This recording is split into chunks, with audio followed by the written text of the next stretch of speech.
opening things up with Bill Landis, the podcast. Wow. I guess I'll ask you, Ryan, do you have a starting quarterback? We do.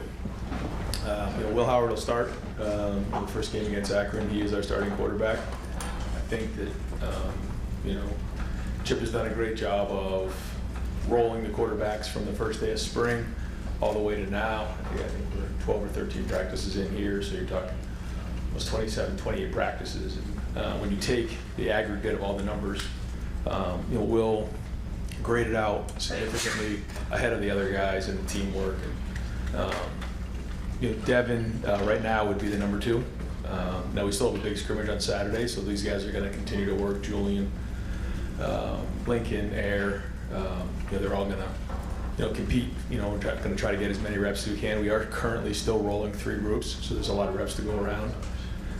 But we're excited about Will being the starter. Will has really taken a command of the offense, I believe. You feel him in the huddle. You feel his experience. I think he did a really good job, as we talked about, of changing his body in the offseason. So he's become a threat both with his legs and with his arm. And the more he understands what he's doing out there, and when he does, he's really executing very well. I think the guys are excited, when he gets in the huddle. Not to say that they're not excited when the other quarterbacks are in there, but they do feel Will. And, I know he's excited about leading the team. Fourth row middle, Tony Gertman, Buckeye huddle. I'll let everybody else ask about the quarterbacks. What's the situation on finding a third tackle, third guard, second center right now? Yeah, so we have finally gotten through some of this funky illness that's going on, so we're finally getting these guys out there, but we're just a little bit behind there. I will say that Tegra's been there the whole time and has really showed improvement. I got to watch the film from today. Today was a physical practice, but I felt him, especially in the last couple drives. I think he's taken a step forward for sure. Seth McLaughlin's been, probably our most consistent offensive lineman in the first couple weeks of practice. And so, we'll kind of see where it goes, through the scrimmage. Carson, was out there a little bit, and Donnie's been out a little bit. Simmons, same thing. So it hasn't been easy because they've been kind of a little bit in and out. George has missed some time. There's not enough of a body of work to have a real strong opinion in that area. But I will say, for the guys that have been there, like Tegra's stood out as being able to play starting, as a starting level player, and the quality that he's playing at right now. Now there's still things he needs to improve, and Seth the same way. So we got to get Carson out there. We got to get him back with his feet underneath him, and I'll have to look at the film today, but also Saturday will be a big evaluation for those guys. Dave Biddle, 24/7 Sports. Ryan, if you had a game today, who would be your primary punt returner, primary kickoff returners, and who would be your punter? Yeah, we have not decided on the punter yet. All 3 of those guys are continuing to work. We do have to make a decision here pretty quick. I will say that all 3 of them have been solid. The first thing we want them to do is be able to get the ball off in under 1.9. The second thing we want is them with over 4-second hang time. And then the third thing is we want that ball to land somewhere between 40 and 44 yards. So if they can do those 3 things consistently, then we feel like they can be a starter for us. They all haven't done it consistently. They've all shown they can, and they are getting better. Anthony just got here, but he's been able to jump in because he's had some experience. Nick, this is kind of new to him, but you can see the talent. And Joe has been around enough that he understands, how we do things, and is the elder statesman there. So, all 3 of them are going to continue to work. We had another punt period today that was live, other than bringing the returner to the ground. We'll take a look at that and see how that was. But they all can do both the rugby style and the pocket punting, so that's good. But we're not going to name somebody just yet. In terms of returners, Mecca will still be in the mix, both as a punt returner and as a kick returner. We do have Carnell as a kick returner. Travion is an option back there as well. As punt returner, Brandon Ennis is an option for us. Jeremiah can do it. We do have quite a few guys, so we are going to use multiple guys early in the season and kind of see what that happens. It's hard to do that live, Certainly Mecca has the most experience back there.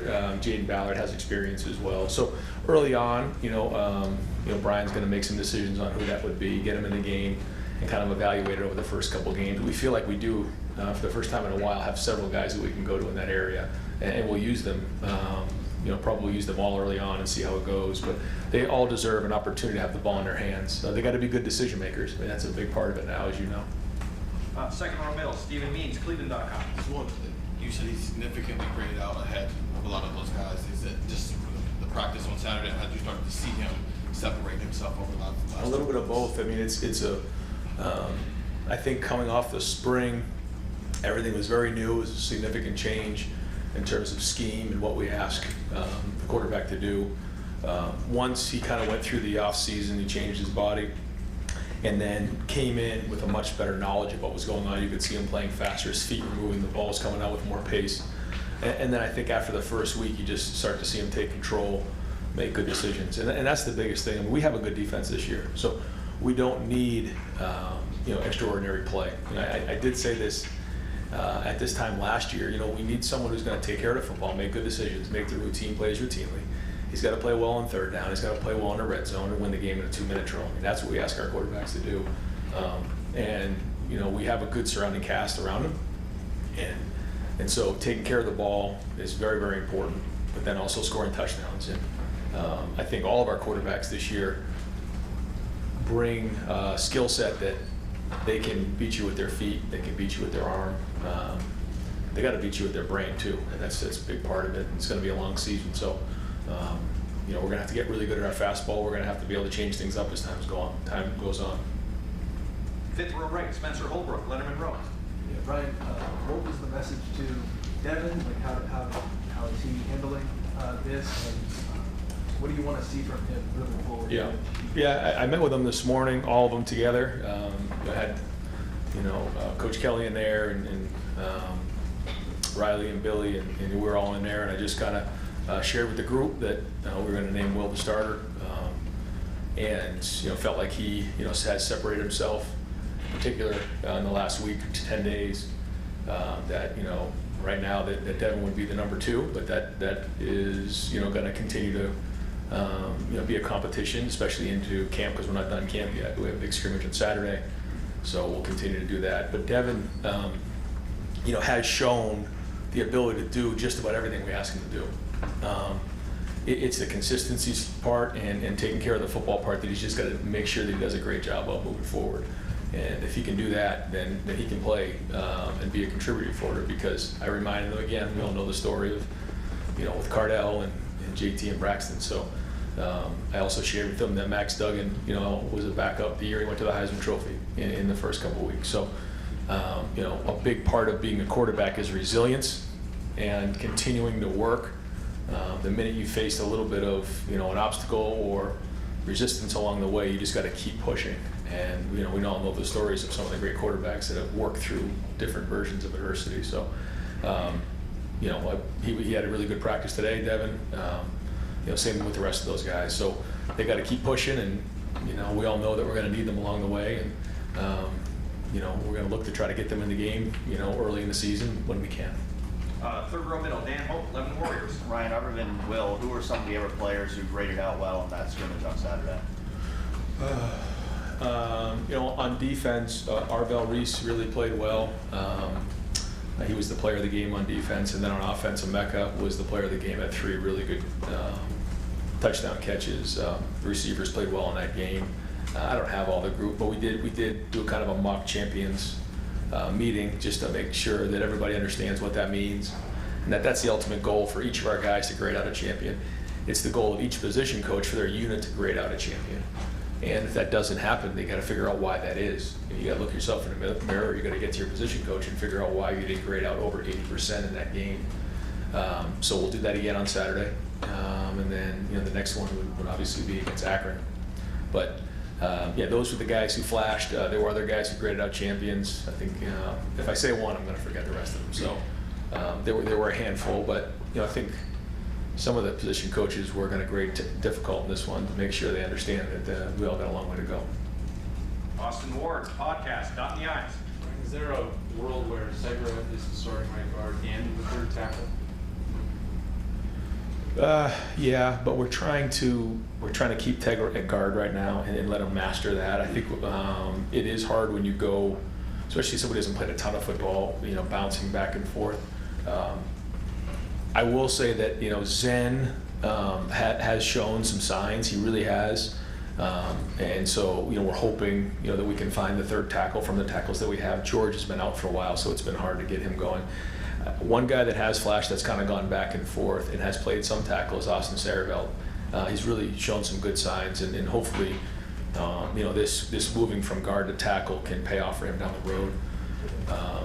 But yeah, I mean, if we're in the situation we have to move Tegra out, he's done it before, but we really want to keep him at guard if possible to make sure we solidify that, because sometimes you can get into the situation where you move a guy and now you have two positions where you don't feel great, as opposed to solidifying that guard and then let's try to figure out where that guy would be, if that makes sense. Yeah. I was just wondering if the depth on the interior had become elevated to such a point where that would be easier to move Tegra outside instead of vice versa. Yeah, I think you're right. Yeah.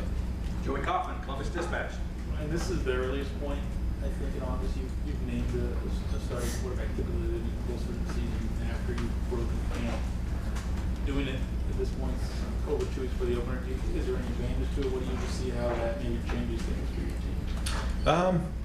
I don't know. I'm not sure. I feel like, quite honestly, Will's taken control of the team in the last 4 or 5 days, and I think I don't think anybody will be surprised in that locker room. But I know that when I went through that as a quarterback, it did give me a little bit of boost. When you know you're battling, you got to bring it every day. You don't want someone to feel content. Okay, I got the job, I can take a deep breath. It doesn't work that way, but at the same time, it does give you a little confidence to know that, okay, I am the starter, and I can start focus on continuing to lead this team. So, I think there's pluses and minuses to both, but I think the team would tell you that he has taken control of it. Did last year at all weigh on you on that? Obviously, went a couple weeks. No. I think every year is different. And at this time last year, I thought Devin was gonna be the starter, and Kyle just kind of came on and down the stretch really did a great job. And so going into those first couple games, I couldn't look the team in the eye and say that he's the starter, because they know what they see, and that's a big part of the locker room. And then he won it in the first couple weeks, and then kind of went from there. So I think every year is different, but I think this situation, this was the right time. Andy Dykstrom, Letterman Row. Ryan, you talked about wide receiver depth at times, and you found the guys to be that 5, 6, and 7 rotation who kind of stepped up there. And the receiver? Yes. Yeah. Brandon's done a nice job. So has Bryson Rogers. I've been very impressed with Kojo Antwi in special teams. He's run good routes. He's become very accountable. I just like his work ethic. He's really changed his body. He's changed his life. He's changed his habits. I'm proud of the preseason that Kojo's had, and we really need him to be a guy that can help us this year. I see some things in him that are pretty special, and I'm hoping that we can continue to build on that. Jaden Ballard has flashed. He's done that in the past. We need him to be more consistent. Mylan Graham, for a young player, has really had a good 5 days. He kind of got to the point where he had that, call it, kind of the doldrums of camp, where he's right in that, he can't really get any momentum. And then the last 5 days, he's built his own momentum, made plays. I believe he graded out a champion in the game on Saturday. So that's been encouraging to see from him. Who else would I be forgetting? No, I think that's the group. After the first 3 or 4, those are the next guys, and they've all flashed. And I think that we're building depth there. I feel better now than I did certainly 2 weeks ago. And Bryson Rogers can continue to play strong and physical and block in the run game and the perimeter run game and catch the ball in contact. He's got tremendous change of direction. He can run routes underneath. And he's working on making sure that he's keeping that weight up. I think he wants to be like north of 187, and he's got to be, because that position, as is a physical position. and he's shown that he can do it. And so that would be encouraging to have him there as a weapon for us. Fourth row middle, Pat Murphy, 24/7 Sports. Brian, we've talked about the running backs, but James Peoples is a guy who flashed when we were out there, and we got to talk to him, and he was obviously very impressive. What have you seen from him, and how has he established himself maybe as that third back there? Yeah, another guy who I think has had his best, once he got that black stripe off the day before, has, really put some good practices together. I think he's getting his rest, and he's taking care of himself, and he understands what it takes to recover at this level, and he's on his stuff. He's got a great look in his eyes, got a great energy when he walks in the building, and you're seeing that the way he runs. He's seeing it faster, doing a better job in protection. So I'm excited about what I've seen the last week from James. Tim May podcast. Yeah. We probably asked you this a million times, almost a million and one. Is there a relief factor for a head coach and maybe the coaching staff when you make this call? You understand what I'm saying? Who your starting quarterback is. Yeah, like you said, everything still has to be keeping improving, but that's a major decision, right? I mean, from your vantage point. Yeah. Do you feel a little bit of a weight off your back in some respects? I think that when it's really, really close and the locker room is divided, Yeah. it's a little bit different. I don't know if that's the situation here, but I think right now, again, I think that the team feels Will and feels his presence, and so I don't think it's going to be huge news to the locker room. I think they see it, and I think maybe just a little bit of what you're talking about, but I think it's a little bit different when it's like neck and neck, and you got to make that call, and because everybody has their thoughts on that. They're with these guys year round, and Devin's done a nice job as well. Don't get me wrong. I mean, he's shown good leadership, but I just think on the field, Will has separated himself. And you going into Saturday scrimmage, what is the biggest question that's still out there in your mind about this football team and about maybe a position? I don't think. We keep talking about right guard, but it sounds like Tegra. Go ahead. Yeah, I don't know if we'll get anything quite like answered on Saturday. I think we'll learn more information and continue to move forward. I mean, we know how long this is going to be, and we're continually trying to take the next step in certain areas and build this foundation. And Saturday will be one more piece to the puzzle. Coming off the field today, I feel differently than when I did when I woke up this morning, because we learned something about our team today. I think it'll be the same thing on Saturday.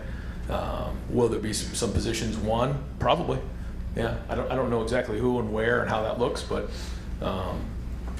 again, it's going to be a long year, and we need depth. We're going to need everybody. So we're going to get 3 groups reps on Saturday and let them all go, and try to build as much depth as we can. But again, it's not going to be anything revolutionary, I don't think. Is Julian in the running for the second team quarterback? Julian Sayin? Yeah, for sure. Yeah, he is. And why? I mean, just. Yeah, well, he has a tremendous ability to locate the football. The ball comes out quick. His mind moves quick. You guys have all seen the talent. The thing for Julian is just, getting more and more reps, and we say, like, when you get out there, you're either remembering what you're doing, you're learning what you're doing.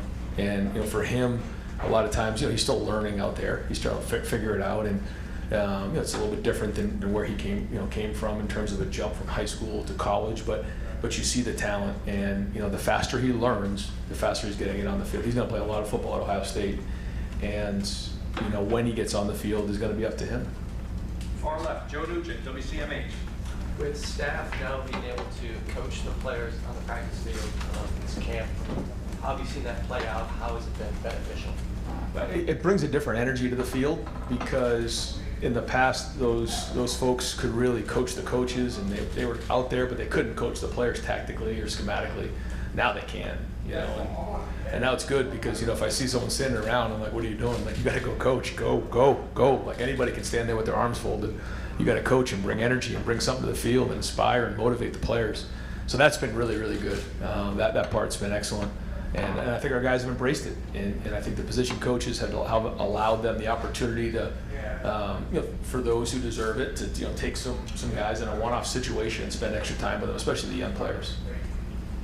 Bill Rabinowitz, Columbus Dispatch. Ryan, first of all, how did Will take it? Also, in the spring, it's no secret he struggled some, and we're surprising considering all the change they had to adapt to. Was there a point when you were concerned about him, where he'd be the answer, and just how much is his passing developed? We know the intangibles, leadership's there. You don't need to go on just the passing. Well, we'll see. But, you only go off of what you see in practice, and I have seen some significant progress made there. Location. I think you'll notice that the poise in the pocket. When you're tall as he is, he can see over the line, he can see over the trees, and he's got a good feel in that pocket. Coming off of the spring, there was certainly some things that we needed to work on, and I think Chip did a great job of addressing those things and making sure he knew that he had to go work on those things. But as you know, like in the off season, he has to do that. He has to go and work with some people. He has to go to work with that and watch the film and figure out how he needs to keep his feet moving and the different things that come with it. But a big part of it is when you can anticipate what's going as opposed to react.